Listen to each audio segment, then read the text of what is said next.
पूर्णमदः पूर्णमिदं पूर्णात् पूर्णमुदच्यते पूर्णस्य पूर्णमादाय पूर्णमेवावशिष्यते। ओम शांति शांति शांति। करं शंकराचार्यं केशवं बादरायणं सूत्रभाष्यकृतौ वन्दे भगवन्तौ पुनः पुनः ईश्वरो गुरुरात्मेति मूर्तिभेदविभागिने व्योमवद्व्याप्तदेहाय दक्षिणामूर्तये नमः। ओम शांति शांति शांति।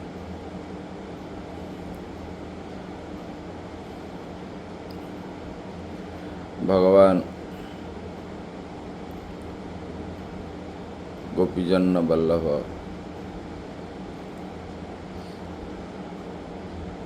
श्री कृष्ण के श्री चरणों में सत सत नमन करते हुए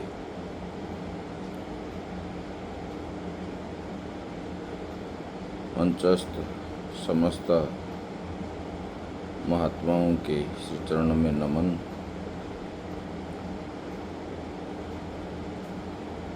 आत्मस्वरूप भक्तवृंद भक्तिमयी माताएं, भगवान ने कल बताए थे देहिनोऽस्मिन् यथा देहे यौवनम कुमारम यौवनम जरा। ये देह में कुमार यौवन वृद्धावस्था ये होती है, ये बताए। बोले कि ये तत्वज्ञान भगवान ने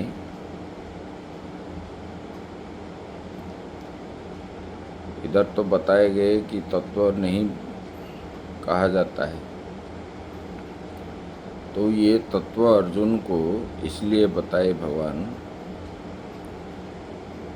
अर्जुन ने जब बोला कि भगवान शिष्यस्तेहं साधिमात्मं प्रपन्नम, मैं आपके शरण में आया हूँ, मैं आपका शिष्य हूँ, मेरा भला जिसमें होगा वही आप बताइए। तब भगवान ने इनको देह और देही के बारे में बताए।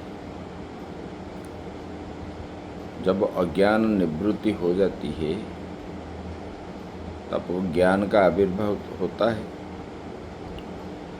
तो अर्जुन के अंदर जैसे कि प्रकाश आने पर अंधकार मिट जाता है,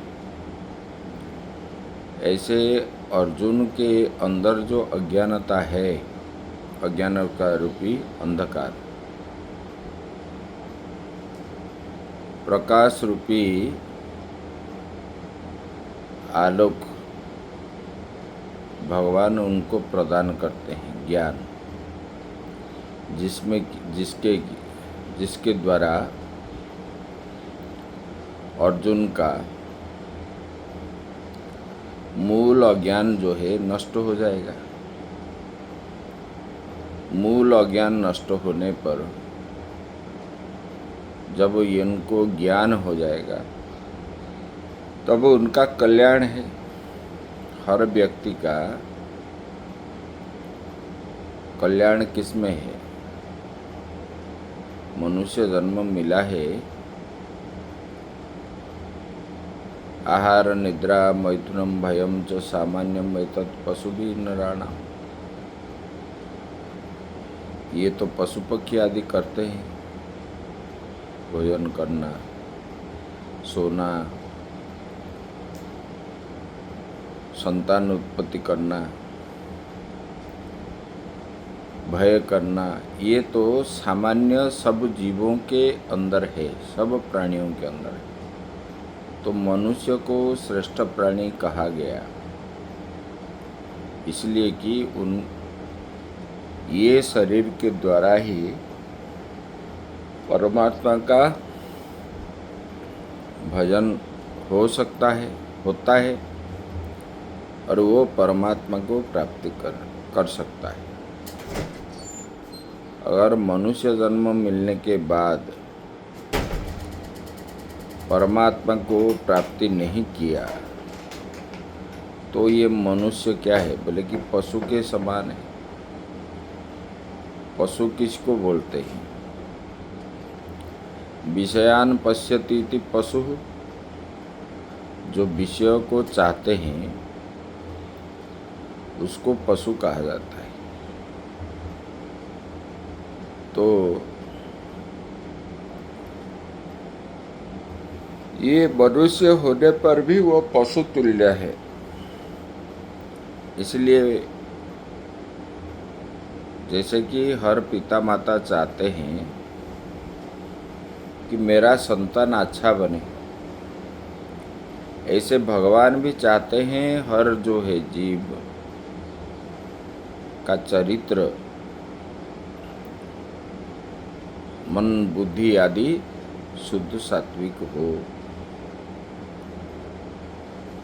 और अच्छा व्यवहार करे, अच्छे से रहे और मुझे प्राप्त हो। इस प्रकार भावना से भगवान ने अर्जुन को ये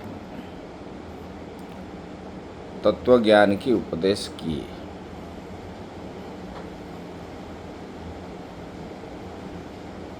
अर्जुन जब शिष्य बोले, शरण में आया, भगवान बताए, बोले कि जो मेरे शरण में आता है मैं उनको सब कुछ प्राप्त कराता हूँ।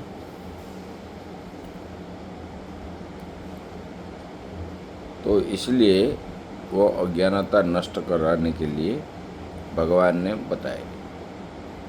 मात्रा स्पर्शास्तु कौन्तेय शीतोष्ण सुख दुःखदा आगमा पाइनो नित्या स्तांग स्थितिक्षस्व भारत। मात्रा स्पर्शास्तु कौन्तेय, मात्रा मतलब शब्दादि विषय है। मीयन्ते,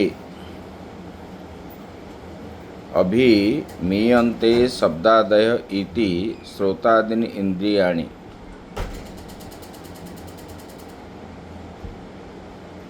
बोले कि मात्राणाम, मात्रा इसको बोलते हैं शब्दादि विषय को जिनसे जाना जाए। शब्दादि विषयों को किसमें हम जानते हैं? इंद्रियों के द्वारा। रूप देखते हैं आँख के द्वारा, शब्द सुनते हैं कान के द्वारा, और सुगंध दुर्गंध नासा के द्वारा, और ये स्वादिष्ट है, ये खट्टा है, तीखा है, ये सब जानते हैं रसन इंद्रियों के द्वारा। ठंडी गर्मी ये स्पर्श इंद्रियों के द्वारा। बोले कि ये इंद्रियों के द्वारा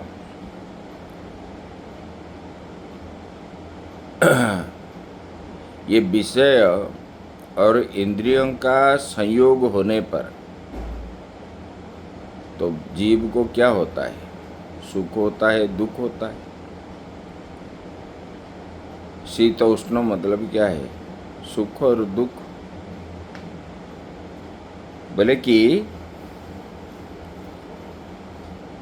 ये सुख और, बोले कि ये शीत और उष्ण जो है ये वास्तविकता नहीं है, ये ठहरने वाला नहीं है।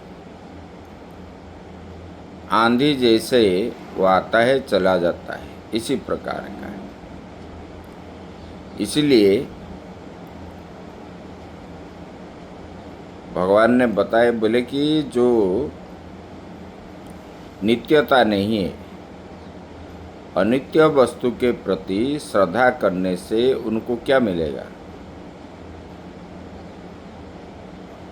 जब उस सूखा तालाब में आप जाओगे पानी पीने की इच्छा से, कि स्नान करने की इच्छा से, जब सूखा पड़ा है तो वहाँ क्या मिलेगा? कुछ नहीं मिलेगा। इसी प्रकार है ये जीव मनुष्य जो है दौड़ता है सुख पाने के लिए। कौन सा सुख? विषया सुख। ये विषय आनंद में नित्य निरंतर मग्न रहता है। वास्तव में ये विषय जो है ये अनित्य है, इसलिए उनको कुछ नहीं मिलता, अंत में पाप ही मिलता है। भले कि ये मात्रा मतलब शब्दादि विषय है। भले कि स्पर्शा मतलब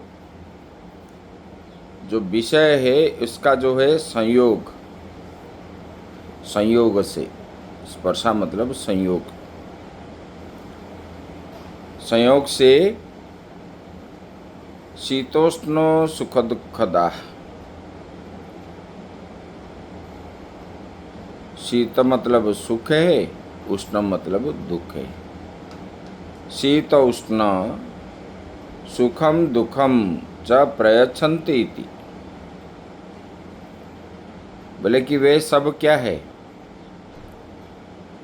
विषय को चाहने वाले, ग्रहण करने वाले इंद्रियों के द्वारा जो है, बोले कि अंत में ये क्या होता है? बोले कि शीतोष्ण दुख सुख ये देते हैं। अथवा स्पृश्यन्ते इति स्पर्शा विषया शब्दादयः मात्रा च स्पर्शः च शीत उष्ण सुख दुखदा।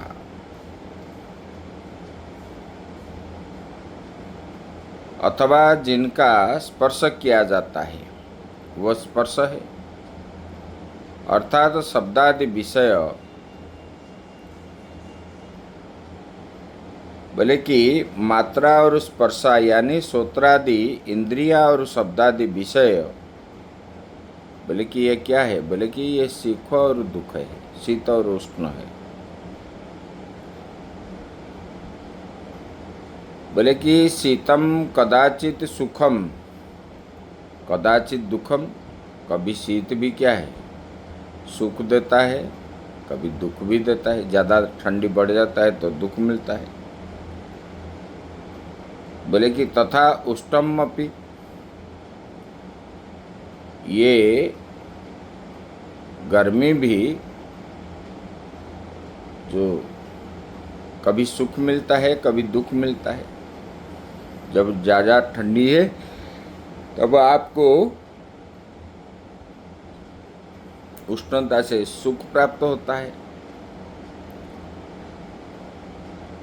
यदि ज़्यादा गर्मी है तब उसी उष्णता से आपको दुख मिलता है। बोले कि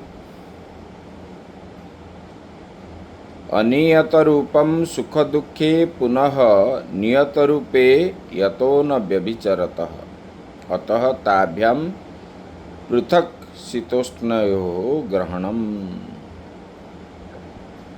बोले कि कभी सुख रूप होता है कभी दुख रूप। इसी तरह ये उष्ण भी क्या है? अनिश्चित है।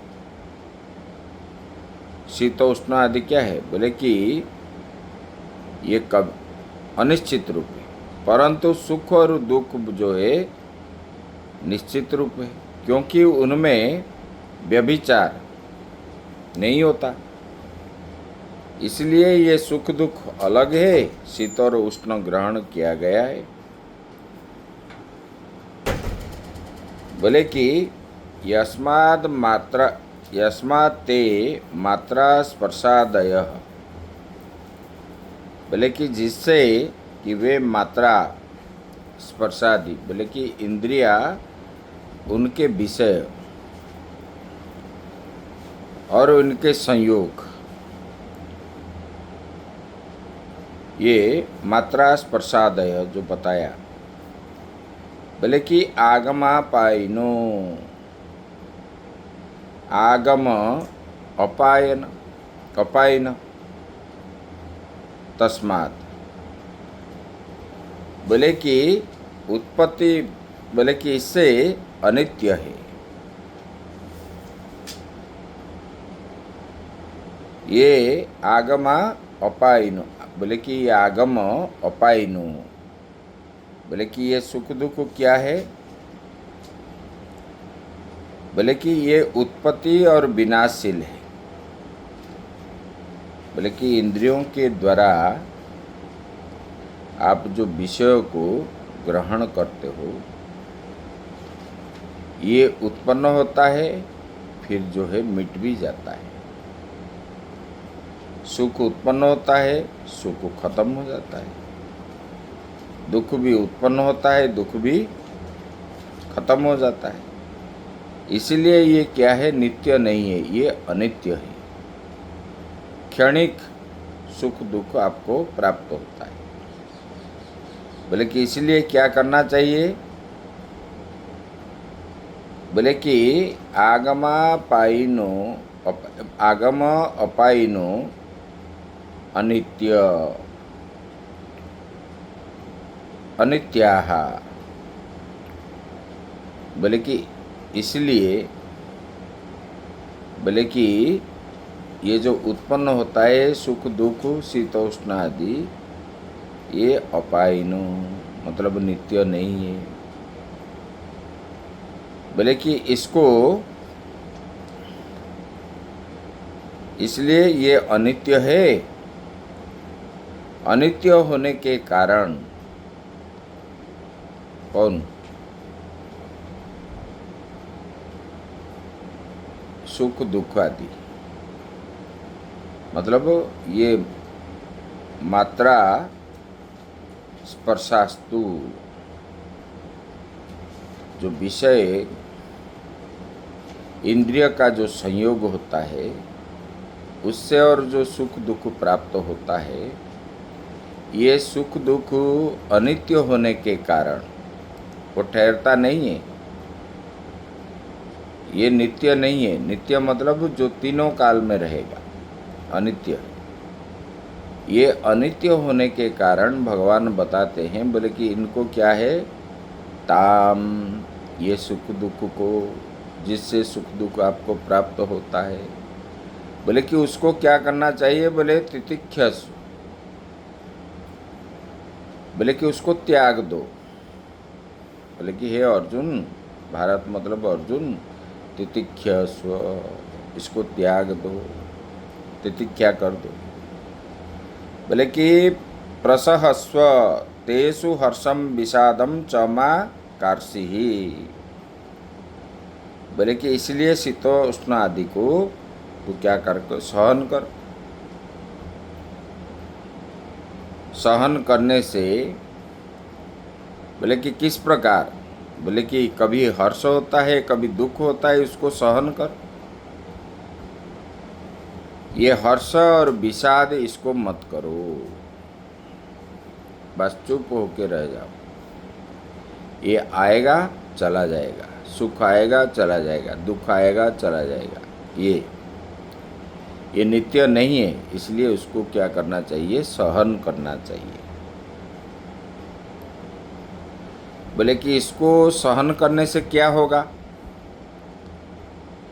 शीतोष्णादीनि सहतः किं स्यात्। शायद अर्जुन के मन में प्रश्न आएगा, बोले कि ये सुख दुख को सहन करने से क्या होगा?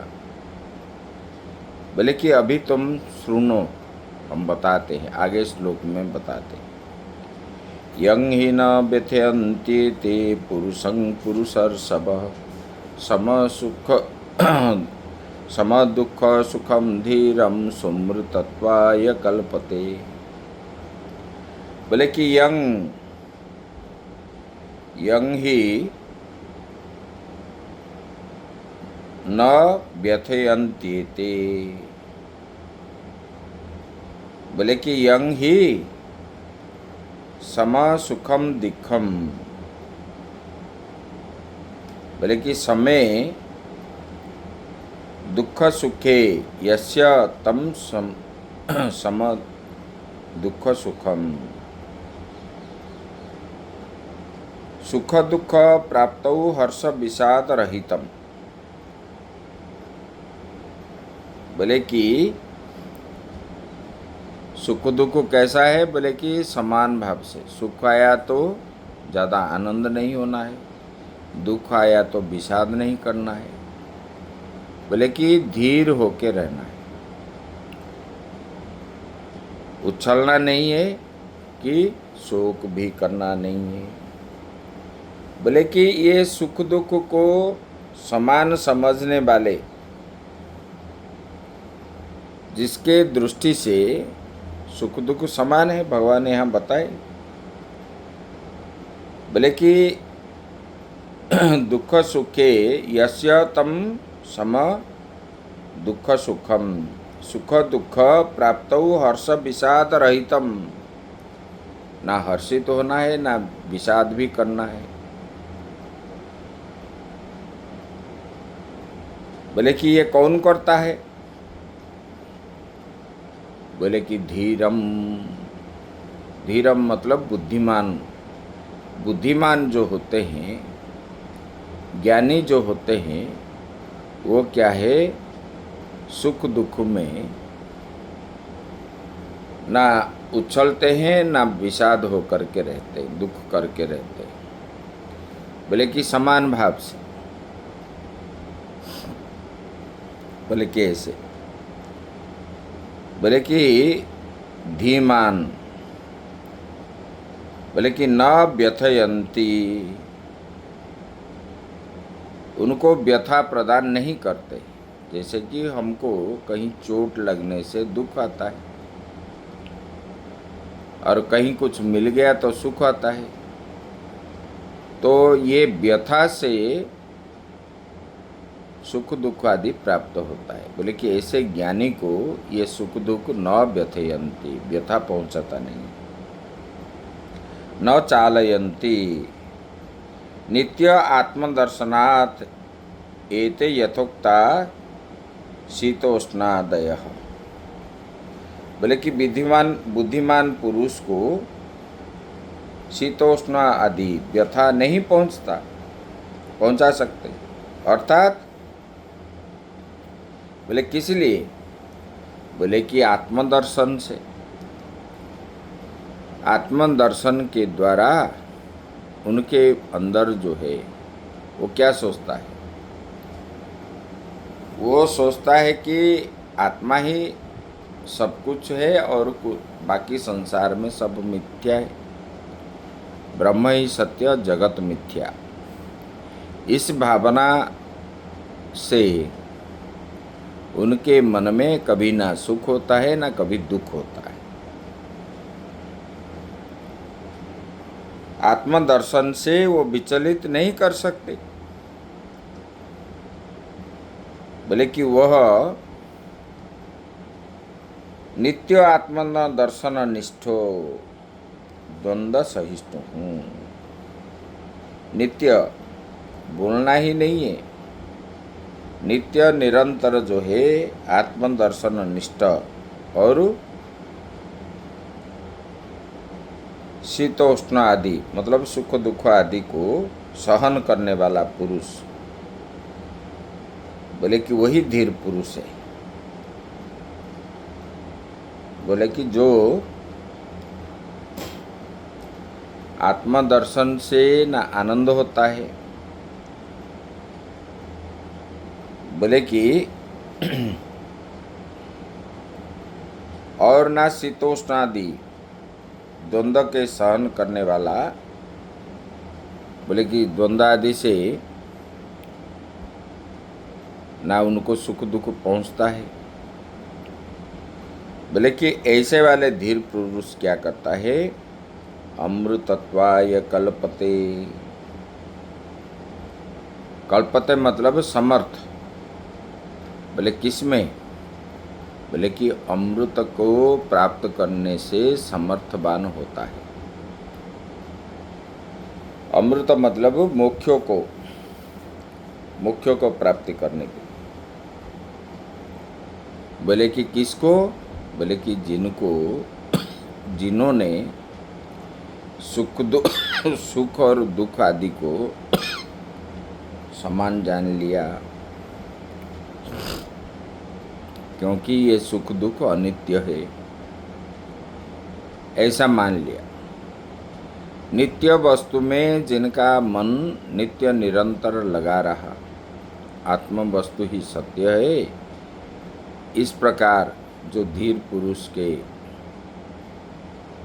अंदर भावना बन गई, वो क्या होता है, सुख दुख आदि में विचलित ना हो करके दर्शन से उनका मन तृप्त रहता है। बोले कि ऐसे वाला धीर पुरुष व्यक्ति अंत में मोक्ष को प्राप्ति करने के लिए समर्थ बनता है। वो कभी विचलित नहीं होता। कितने भी दुख आए, कल हमने बताए थे प्रहलाद की इतिहास। हर भक्तों में यही रहता है। मीरा जी वो ये संसार को त्याग दिए। बोले कि इसमें क्या है? उनके मन में स्थिर हो गया कि ये राणा मेरा पति नहीं है, मेरा पति तो जो जगत करता है, मेरा तो गिरधर नागर दूसरा ना कोई। क्योंकि ये सब बाह्य चीज है, ये सब सुख दुख प्रदान कराने वाला है, पीड़ा पहुंचाने वाले। इसलिए मनुष्य जो है आगे बढ़ नहीं पाता, मोक्ष को प्राप्त नहीं कर सकता। जो इसी के चक्कर में आ जाता है उतने में ही रह जाता है। जैसे कि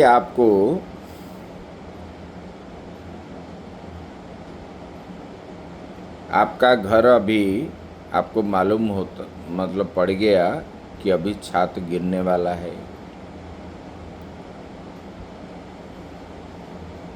तो आप उस घर में कभी भी नहीं रहोगे, दूसरा घर में चला जाओगे।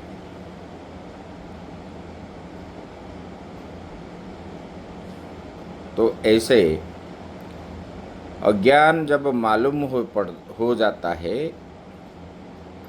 तब बुद्धिमान व्यक्ति क्या करता है, अज्ञान को त्याग देता है। जिसमें बंधन होता है वो जानता है कि इसमें मुझे बंधन है।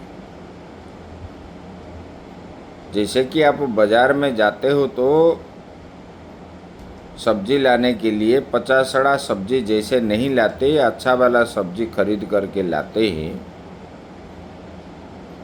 ऐसे ये संसार क्या है, बोले कि ये 50 सब्जी के समान है, इनको ज्ञान करना चाहिए। और जिनको ज्ञान हो गया वो मोक्ष को प्राप्त करने में समर्थ होता है। जिनको नहीं हुआ वो क्या है, इस संसार चक्कर में घूमता रहता है। बोले कि जिन्होंने ये जान लिया कि सत्य क्या है, नित्य वस्तु क्या है और ये अनित्य वस्तु क्या है। होई विवेक मोह भ्रम भागा, तब रघुनाथ चरण अनुरागा। तो आत्म अनात्म वस्तु को जब आप जान जाओगे तब विवेक हो जाएगा। और आपको विवेक होने के बाद ये काम क्रोध लोभ मोह मद मत्सर आदि आपके मन से कट जाएगा। किसके प्रति आसक्ति नहीं होगी। ना आपके मन में वासना उत्पन्न होगी। ये मूल बीज है, मूल अज्ञान यही है। तब ये मूल अज्ञान रूप बीज जब नष्ट हो जाएगा तब आपका पुनरागमन नहीं होगा,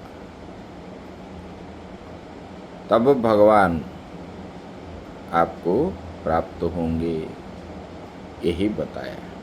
बोले कि इसलिए बुद्धिमान लोग क्या करते हैं, इसको अनित्य समझ करके इसको त्याग देते हैं। आगे की बात हम कल करेंगे। ओम पूर्णमिदं पूर्णात् पूर्णमुदच्यते पूर्णस्य पूर्णमादाय पूर्णमेवावशिष्यते। ओम शांति शांति शांति।